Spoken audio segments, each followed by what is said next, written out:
Dear students, this is Vandana Pachauree, and in this video I'm going to talk about Chief Seattle's speech, which is a story in grade 9 and 10 ICSE.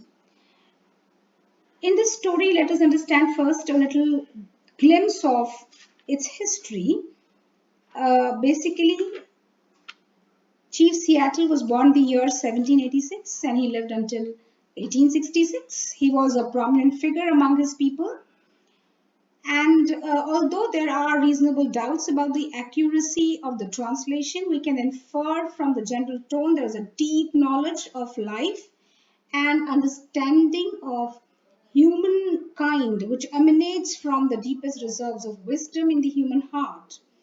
This speech was in response to Governor Isaac Stevens, who had proposed to buy their land, Suquamish land, and this was something startling to his tribe. And at this particular time, he had delivered this speech. This is what the present Washington state is, and Duwamish, or you can also say Suquamish tribe, were residing somewhere here, and then when they were moving towards the northwest, when they were expanding, because Isaac Stevens was the territorial expansionist and a supporter of slavery, and right at that time Franklin Pierce was the president of the country, and when he refers, very often when you see that he talks about the great father and the big father, he refers to George Washington, because right at that time, the media was not as strong and powerful as we have today. Within few seconds, the news spreads like wildfire. It was not all that fast at that time. So he's just under the impression that George Washington is still ruling, and he's addressing George Washington in his speech. And this particular area, they wanted to expand and even include the land which belonged to the Suquamish tribe. So in this particular lesson, when Isaac Stevens gives a proposal, asks them to submit or surrender their territory to them, in return of which they'll be providing them some protection from their enemies, the Haidas and the Sintias. At that particular time, it was a very, very sad situation, which was felt by the people of these tribes, and Chief Seattle actually just gave a voice to what was the feeling of the community, the then community. Let's understand.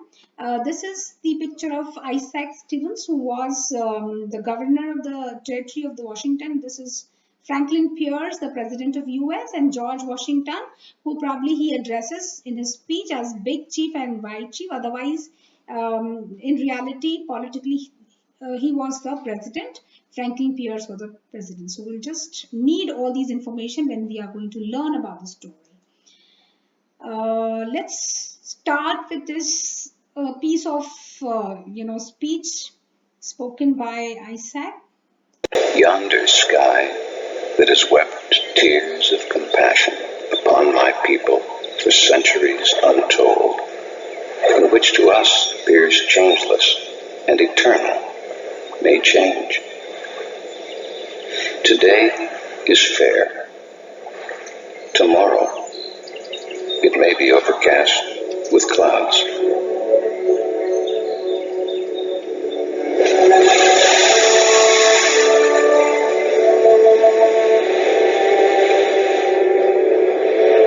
There was a time when our people covered the land as the yonder sky. Yeah, in this audio, we can understand the pain Seattle might have felt, his tribe must have felt. Let's just understand these lines. Yonder sky that has swept tears of compassion upon my people for centuries. Now, yonder sky, yonder means here, this sky here, that has wept tears of compassion. Now, right in the first line, my dear students, you understand that there is something which is very solemn. There is certainly something which is sad, and which is something very gloomy. There is the comparison, the metaphor which is used, wept tears. When wept tears means raining, showering, when the showers from the sky, when we normally address it as a blessing, here it's a tears of compassion, tears of emotion, tears of all the love that the nature can cast on its people. uh, Here in these lines, if precisely you see, yonder sky that has wept tears of compassion upon my people for centuries untold, for so many long hundreds and hundreds of years, my people, men of my tribe, men and women of my tribe, and children were always seen with a lot of compassion and a lot of love and a lot of feeling by this ambience, with this graceful nature which in the arms of which we reside. Today is fair, tomorrow it may be overcast. Now there is a certain, now what he's trying to mean is, here for now, today we own this land, we are staying here free, but then there are moments in tomorrow may not be as safe. It will be overcast with clouds, with the symbolic of something which is some fearful thing or something which is frightening is going to take place. My words are like the stars that never change. Whatever Seattle says, the great chief at Washington can rely upon with as much certainty as he can upon the return of the sun of the seasons. So, the very culture and the ethic of Seattle was honesty, was to be something, be natural sort of a thing, and be honest and very, very, very closely connected tribe to the nature. And when you can imagine the feeling of something or someone who tries to overpower you, like colonizers, when the what might have been the feeling we might have underwent when we were colonized. We can imagine all that, the feeling of the person there, the all the people of the community. Here, whatever Seattle says, the great chief at Washington can rely upon with as much certainty. Whatever he's saying, the great chief there, who's a great chief, is addressing to the George Washington, but here it's Franklin Pierce.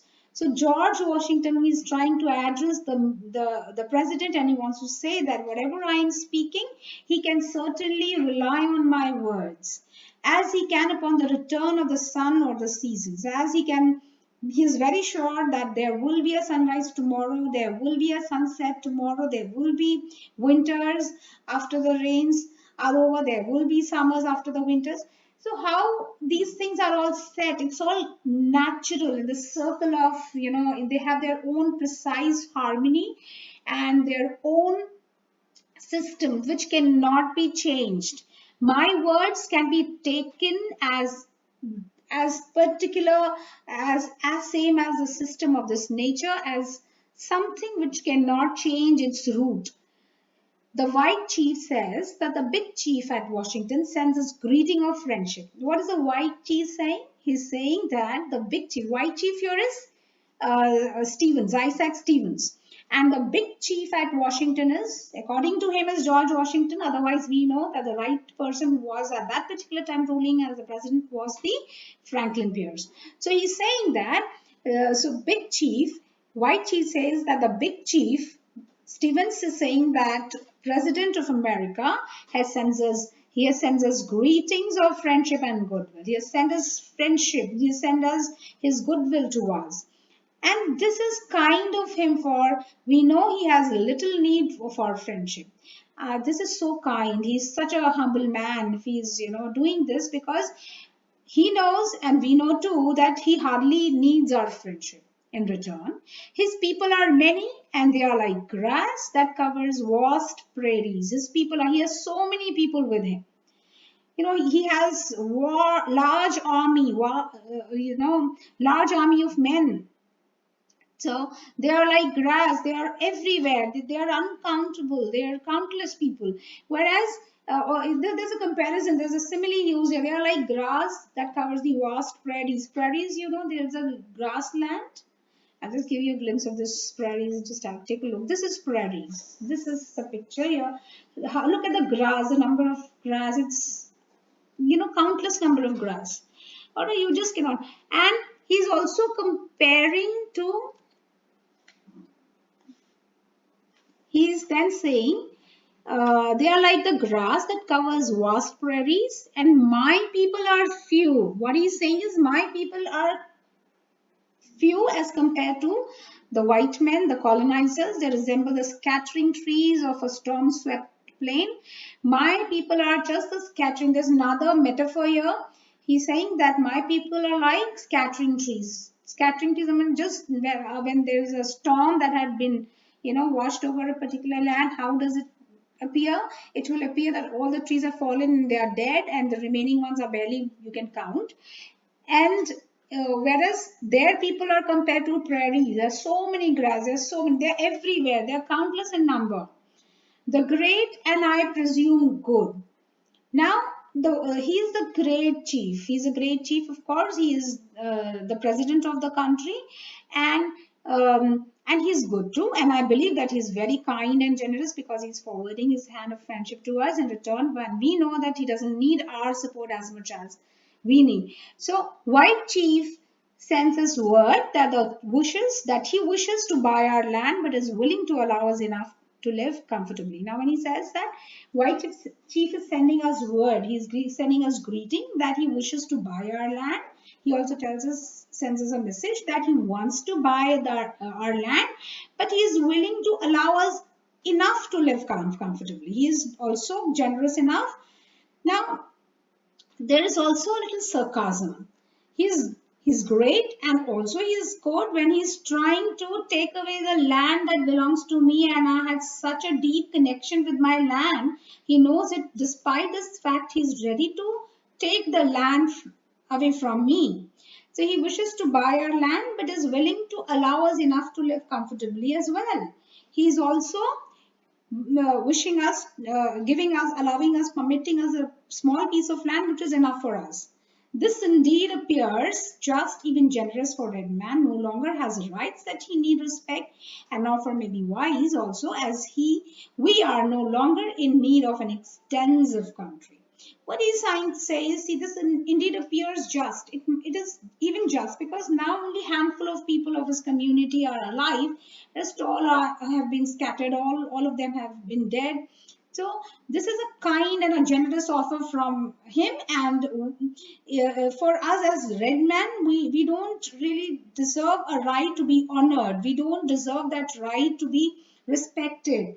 And I think at this particular point of time, when we are so weak and we are so few in number, I think it will be a wise choice to make, as we are no longer in need of an extensive country. See, when you are listening to these lines, we are also listening to the emotions behind. Of course, there is a sad feeling. There is something which he's trying to persuade his people. He's trying to tell them that, okay, this is the right offer, and I think it's wise enough to abide by what is happening. And if he's asking for a land with such a kind gesture, I think it will be good for from our side, from our end. We should be good enough to give him what he's asking for, and therefore this is something we should cooperate. This is the comparison, as I just showed you, the storm-swept plain, and just something which is prairie grassland, which is full of grass, it's full of greenery. There's a comparison between these two metaphor and similes being used here. Now, there was a time, now there's a flashback memory, he goes back. There was a time when our people covered the land as the waves of wind-ruffled sea. There's another comparison, there is another simile here where he's comparing our people as waves of a wind-ruffled sea. Waves of a wind-ruffled sea. If you see when it's breezy or when it's stormy, there's so many waves that keep on, there's so many, you just cannot count the number of waves that emerges from the sea. The number of waves that emerge from the sea, we just cannot count them. And also, waves of a wind ruffled sea cover its shell paved floor, and even the shore is all full of shells, tortoise shell, this, that shell, so many shells which are all along the shore, numberless, they are countless. So There was a time, he's also referring to a past time which was such glorious. It was full of people, but that time long since passed away. But that time is a long gone story. It is no more existing further. But that time has long since passed away with the greatness of the tribe that are now but a mournful memory. It's just a memory. It just remains as a memory in our mind. Now it's no more a reality. Let's hear the.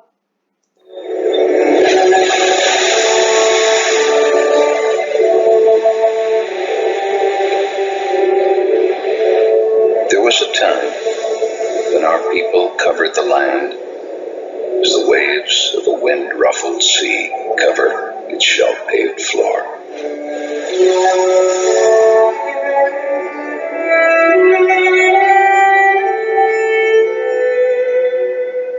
But that time long since passed away with the greatness of tribes that are now but a mournful memory.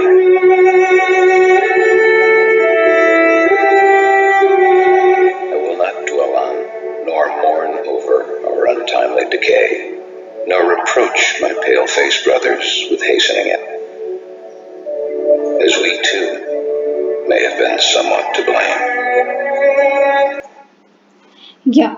So we understand this very, very clearly that there is a lot of sadness which is deeply embedded in the hearts of the people, the tribe, the remnants of the people, the member of the tribe which are left still. I will not dwell on nor mourn over. So this grief, although he's very sad about this entire thing, but he is not going to mourn, he is not going to cry for all that which has already gone. Our untimely decay, although it was not the right time for them to come to an end, it was untimely, nor reproach my pale faced brothers. Neither I'm going to speak anything about it, anything to my pale face. Pale face here means white men. And I'm not going to talk about anything. I'm not going to say, oh, I'm not disappointed, no sort of complaint to my pale faced brothers with hastening it, because although which has happened, the end had come very soon, and my colonizers had hastened it, quickened it still further, as we too may have been somewhat to blame. There is our mistake also. Also, it's a complete combination of so many emotions. There is sadness, there is fear, there is something called persuade. He's also persuading his people, his community. Why? Because there's also a danger if he is trying to instigate his men. Even the living, the people, those who are alive, will come to an end, because if there's a war between the whites and these Native Americans, of course, they are very few. They are not as armed the way they are. They are going to lose a battle. So he knows what is going to be, the outcome of this entire situation. So he's not instigating his men. He is just trying to establish a peace. Now, youth is impulsive, and he's also trying to tell what kind of a youth, what kind of young men they have in their community. There are young people who are, when our young men grow angry at some real or imaginary wrong and disfigure their faces with black paint, what they'll do if there's something wrong which happened, their people realize that there is something wrong that has happened, they'll just mark their paint faces as black. It denotes that their hearts are black, which also tells us that their hearts are black and that they are often cruel and relentless, and also that they are very cruel and they are relentless. And our old men and old women are unable to restrain them when they are full of energy because of anger. They're just not able to stop their anger and fury. And even the old men and women could not stop them when there's someone who's wronged them. They're so full of anger that they are, just into their fury. And thus it has ever been. Thus it was. And what they'll do, they'll just more smear their face black and show their anger. This it was when the white man began to push. And this was the situation when these white men started pushing us towards the north, towards the northwest, ever toward the westward.